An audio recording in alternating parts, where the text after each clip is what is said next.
ओम श्री सद्गुरुवे नमः। ओम नमो भगवते वासुदेवाय। अथाष्टादशो अध्याय ययाति चरित्र। श्री शुकदेव जी कहते हैं, परीक्षित, जैसे शरीरधारियों के 6 इंद्रियां होती है, वैसे ही नहुष के 6 पुत्र थे। उनके नाम थे यति, ययाति, संयाति, आयति, वियति और कृति। नहुष अपने बड़े पुत्र यति को राज्य देना चाहते थे, परंतु उसने स्वीकार नहीं किया, क्योंकि वह राज्य पाने का परिणाम जानता था। राज्य एक ऐसी वस्तु है कि जो उसके दाव पेच और प्रबंध आदि में भीतर प्रवेश कर जाता है, वह अपने आत्मस्वरूप को नहीं समझ सकता।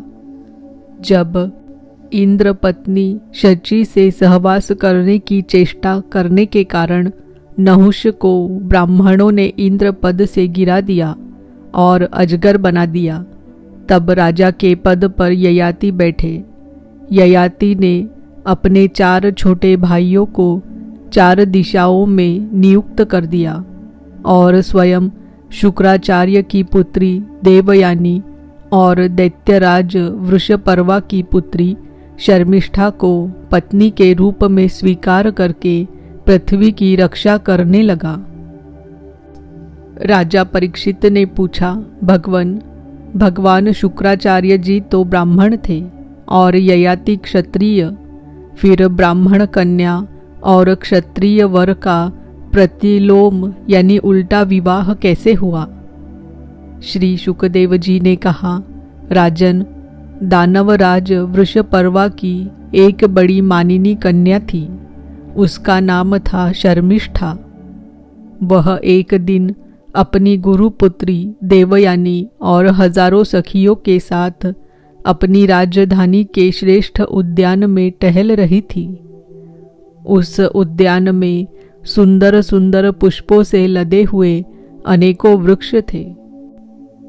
उस समय एक बड़ा ही सुंदर सरोवर था।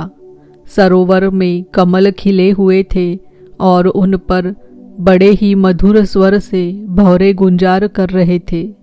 उसकी ध्वनि से सरोवर का तट गूंज रहा था। जलाशय के पास पहुँचने पर उन सुंदरी कन्याओं ने अपने अपने वस्त्र तो घाट पर रख दिए और उस तालाब में प्रवेश करके वे एक दूसरे पर जल उलिच उलिच कर क्रीड़ा करने लगी। उसी समय उधर से पार्वती जी के साथ बैल पर चढ़े हुए भगवान शंकर आ निकले।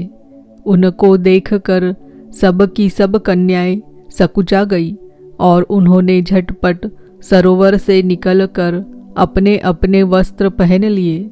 शीघ्रता के कारण शर्मिष्ठा ने अनजान में देवयानी के वस्त्र को अपना समझकर पहन लिया। इस पर देवयानी क्रोध के मारे आग बबूला हो गई। उसने कहा, अरे देखो तो सही, इस दासी ने कितना अनुचित काम कर डाला। राम राम, जैसे कुतिया यज्ञ का हविष्य उठा ले जाए, वैसे ही इसने मेरे वस्त्र पहन लिए हैं।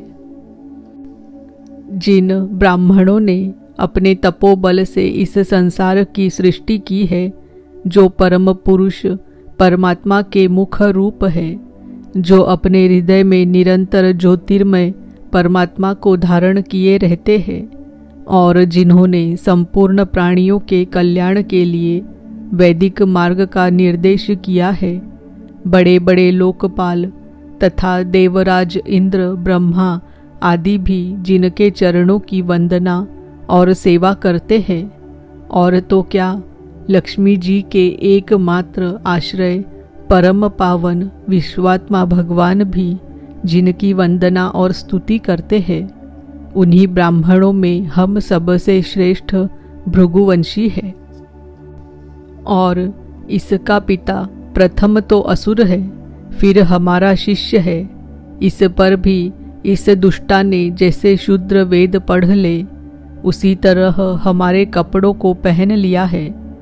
जब देवयानी इस प्रकार गाली देने लगी, तब शर्मिष्ठा क्रोध से तिलमिला उठी वह चोट खाई हुई नागिन के समान लंबी सांस लेने लगी।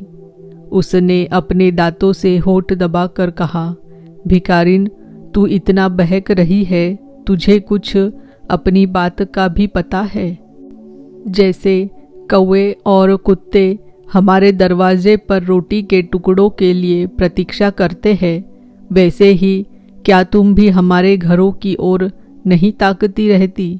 शर्मिष्ठा ने इस प्रकार बड़ी कड़ी कड़ी बात कहकर गुरुपुत्री देवयानी का तिरस्कार किया और क्रोधवश उसके वस्त्र छीनकर उसे कुएं में ढकेल दिया। शर्मिष्ठा के चले जाने के बाद संयोगवश शिकार खेलते हुए राजा ययाति उधर आ निकले। उन्हें जल की आवश्यकता थी, इसीलिए कुएं में पड़ी हुई देवयानी को उन्होंने देख लिया। उस समय वह वस्त्रहीन थी, इसीलिए उन्होंने अपना दुपट्टा उसे दे दिया और दया करके अपने हाथ से उसका हाथ पकड़कर उसे बाहर निकाल लिया। देवयानी ने प्रेम भरी वाणी से वीर ययाति से कहा, वीर शिरोमणि राजन, आज आपने मेरा हाथ पकड़ा है। अब जब आपने मेरा हाथ पकड़ लिया तब कोई दूसरा इसे न पकड़े। वीर श्रेष्ठ, कुएं में गिर जाने पर मुझे जो आपका अचानक दर्शन हुआ है, यह भगवान का ही किया हुआ संबंध समझना चाहिए। इसमें हम लोगों की या और किसी मनुष्य की कोई चेष्टा नहीं है। वीर श्रेष्ठ, पहले मैंने बृहस्पति के पुत्र कच को शाप दे दिया था, इस पर उसने भी मुझे शाप दे दिया। इसी कारण ब्राह्मण मेरा पानी ग्रहण नहीं कर सकता। ययाति को शास्त्र प्रतिकूल होने के कारण यह संबंध अभीष्ट तो न था, परंतु उन्होंने देखा कि प्रारब्ध ने स्वयं ही मुझे यह उपहार दिया है और मेरा मन भी इसकी ओर खींच रहा है, इसीलिए ययाति ने उसकी बात मान ली। वीर राजा ययाति जब चले गए तब देवयानी रोती पीटती अपने पिता शुक्राचार्य के पास पहुंची और शर्मिष्ठा ने जो कुछ किया था वह सब उन्हें कह सुनाया। शर्मिष्ठा के व्यवहार से भगवान शुक्राचार्य जी का भी मन उचट गया। वे पुरोहिताई की निंदा करने लगे।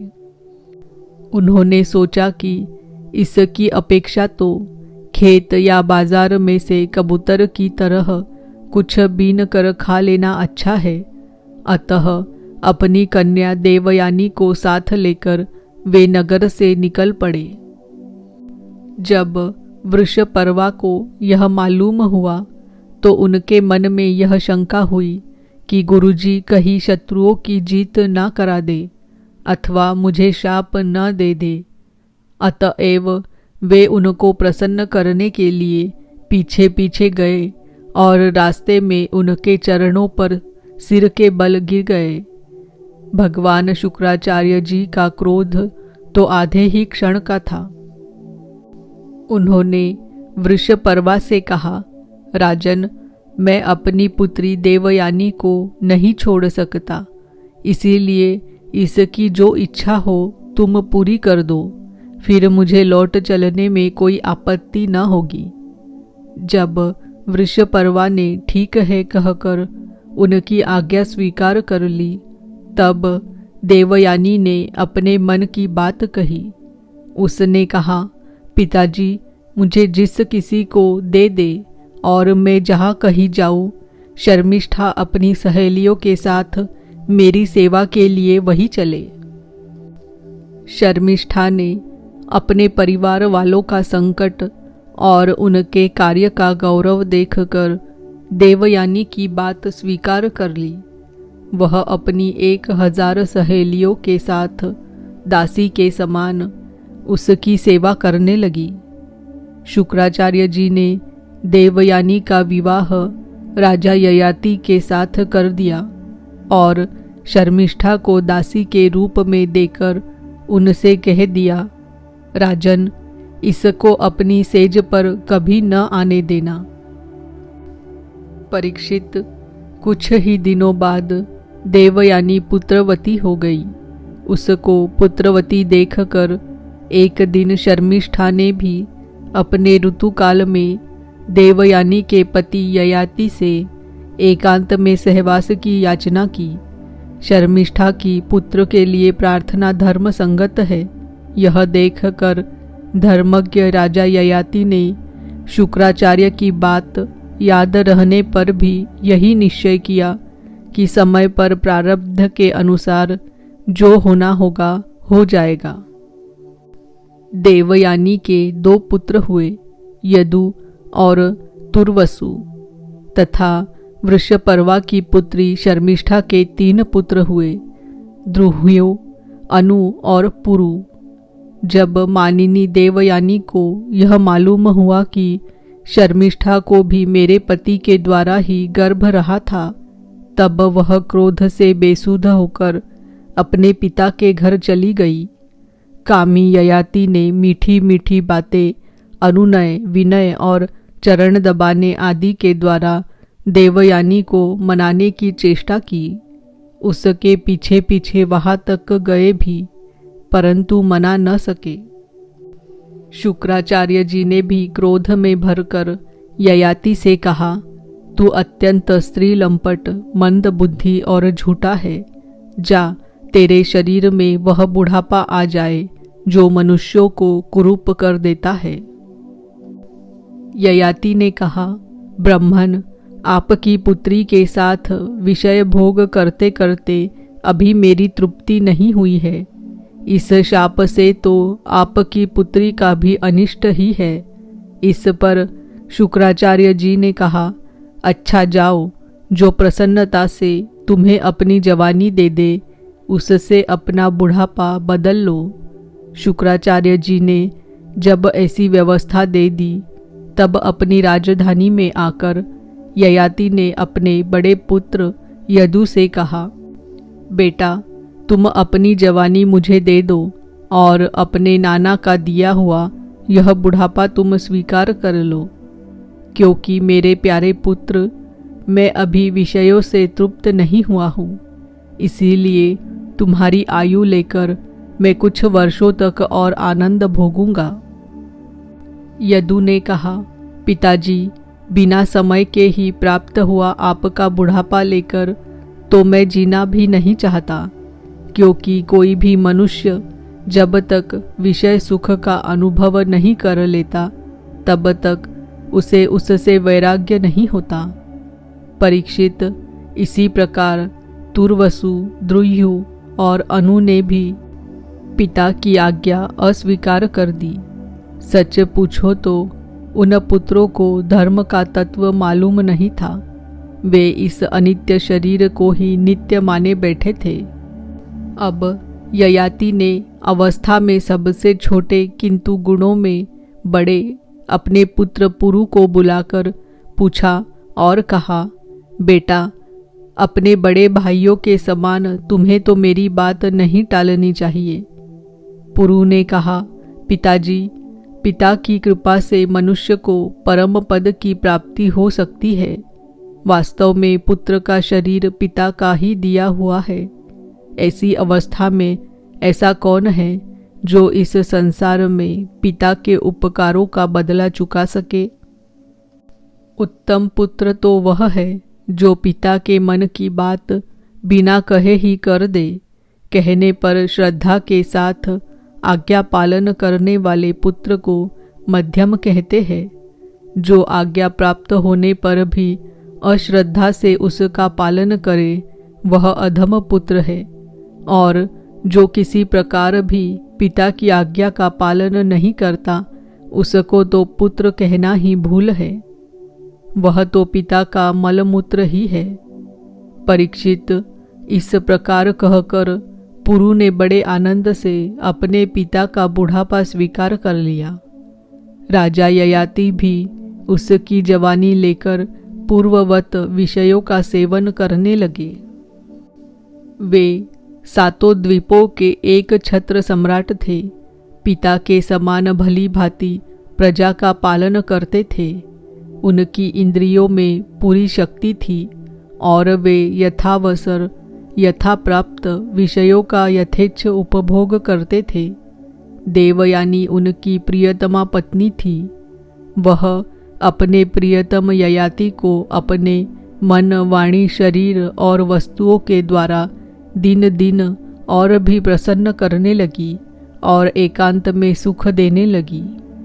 राजा ययाति ने समस्त वेदों के प्रतिपाद्य सर्वदेव स्वरूप यज्ञ पुरुष भगवान श्री हरि का बहुत से बड़ी बड़ी दक्षिणा वाले यज्ञों से यजन किया। जैसे आकाश में दल के दल बादल दिखते हैं और कभी नहीं भी दिखते, वैसे ही परमात्मा के स्वरूप में यह जगत स्वप्न, माया और मनोराज्य के समान कल्पित है। यह कभी अनेक नाम और रूपों के रूप में प्रतीत होता है और कभी नहीं भी। वे परमात्मा सबके हृदय में विराजमान है। उनका स्वरूप सूक्ष्म से भी सूक्ष्म है। उन्हीं सर्वशक्तिमान सर्वव्यापी भगवान श्री नारायण को अपने हृदय में स्थापित करके राजा ययाति ने निष्काम भाव से उनका यजन किया। इस प्रकार 1000 वर्ष तक उन्होंने अपनी उच्छृंखल इंद्रियों के साथ मन को जोड़कर उसके प्रिय विषयों को भोगा, परंतु इतने पर भी चक्रवर्ती सम्राट ययाति की भोगों से तृप्ति न हो सकी। इति श्रीमद्भागवते महापुराणे पारमहंस्यां संहितायां नवम स्कन्धेष्टादशो अध्यायः। ओम नमो भगवते वासुदेवाय। ओम नमो भगवते वासुदेवाय। ओम नमो भगवते वासुदेवाय।